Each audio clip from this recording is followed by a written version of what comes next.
El 3 de abril, Inmigración hizo una redada que resultó en el arresto de más de 280 inmigrantes en Allen, Texas. Una gente fueron soltados sin fianzas, otros siguen detenidos. Soy Fernando Dubove, soy un abogado de inmigración y lo que quiero hacer en los próximos minutos es contestar la pregunta ¿qué sigue? Para las personas que fueron soltados, primero el consejo es tranquilos, relájense. La próxima corte con un juez de inmigración casi seguro no va a llegar hasta el fin de este verano. Entonces tienen meses para prepararse y preparar su defensa para esa primera corte. Mi consejo es, para personas que están libres, les aconsejo que usen ese tiempo para juntar los documentos y prepararse para la primera corte que le va a seguir, que como dije, casi seguro va a ser el fin de este verano, el octubre, noviembre de este año. Para personas que tienen trámites pendientes por parte de familiar, y yo conocí muchas personas cuando fui a la oficina de inmigración después del arresto para ver mis clientes que tenían trámites pendientes para sus esposas, personas que eran ciudadanos americanos, ya tenían las peticiones metidos y todo pendiente por la esposa, pero fueron agarrados por migración. La detención no debe afectar los trámites que tienen pendientes, y para esas personas que fueron detenidos por migración y soltados, que tienen trámites pendientes por un marido que es ciudadano americano, mi consejo es que sigan los pasos que tienen que seguir para que sigan la cita, para que le caiga la cita en el Ciudad Juárez para arreglar la residencia.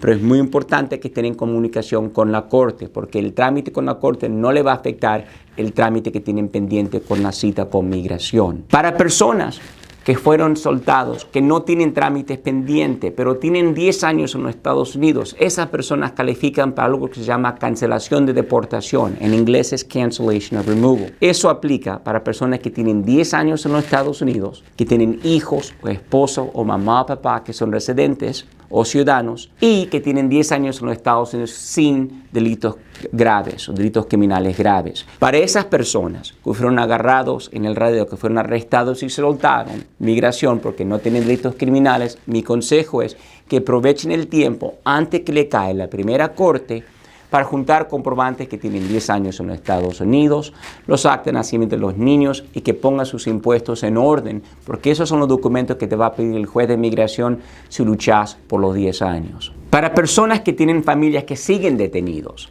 personas que no le dieron una fianza, es muy posible que esas personas no fueron soltados o porque ya tienen orden de deportación anterior y fueron deportados antes y volvieron de vuelta, o porque tienen un delito criminal. Sinceramente, para personas que ya fueron deportados antes y que vinieron de vuelta después de una deportación, va a ser muy difícil ayudar a esas personas o ganarles una fianza. Hay posibilidades para tratar de usarlos como testigos, si la migración quiere usarlos como testigos en esta investigación sobre los documentos.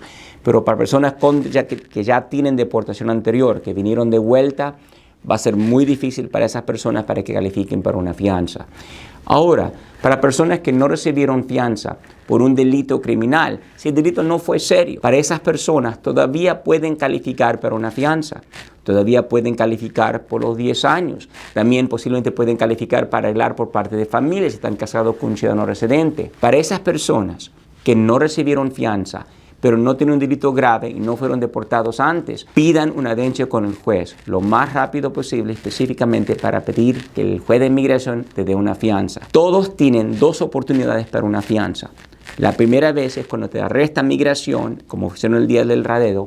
La segunda vez es adelante de un juez de migración, donde un juez puede tomar a cuenta los años que tenés aquí, las raíces que tenés en los Estados Unidos, la familia que tenés aquí y que no tenés ningún delito criminal serio que va a negarte el derecho para que dé una fianza. Para personas que están detenidos, va a durar como 2 semanas antes de la primera corte con un juez de inmigración si meten papeles con el juez. Para personas que están detenidos, si tienen suerte y un juez de inmigración le da fianza, a ese punto van a estar libres y la próxima corte no va a ser hasta el fin de este año o el primero del año que viene. Entonces, lo más importante ahora, si estás detenido, lucha para una fianza, porque con una fianza tu caso va a estar durando por lo menos 1 año y medio más con la Corte de Inmigración porque están tan atrasados. Lo que pasó el otro día en Allen va a seguir haciendo. La cantidad de redadas va a seguir repitiéndose por parte de Inmigración mientras que tenemos Donald Trump como el presidente. Entonces, ¿qué pueden hacer personas para protegerse si esto ocurre? En esta situación que pasó el otro día, por casualidad, una de las personas que fueron detenidos y soltados era un cliente mío. Ese cliente mío metió trámite por parte de su esposa hace mucho tiempo atrás, parece que me contrató. Cuando yo meto trámites para mis clientes, siempre le doy una carta que muestra que soy su abogado junto con la aprobación del trámite que metieron. Y siempre le aconsejo a mis clientes, mantener estos dos documentos encima tuyo. La carta de tu abogado explicando que tenés un abogado y la carta de aprobación del trámite que te hizo tu familiar. Si vos tenés mala suerte, me nacen las manos de migración, mostrar los documentos, explicarle a la migración que tenés trámites pendientes por familiar, que tenés un abogado y pedirle una fianza, como la carta le explica. En el caso de mi cliente, tenía esos documentos encima de él, cuando lo arrestó migración en este arresto grande, le mostró los papeles, migración le soltó a mi cliente sin fianza. Entonces, mi consejo a todos es, si tienen trámites pendientes por familia, mantengan una copia de esa carta de aprobación encima de ellos siempre, por si tienen mala suerte, terminan en las manos de la migración. La segunda cosa que le aconsejo a todos es, mientras que no tuviste una deportación antes, todos tenemos derecho en este país. Tenemos derecho para audiencia con un juez, tenemos derecho para una corte, tenemos derecho para una fianza. Luchen para sus derechos. Sus derechos no sirven si no los aprovechan.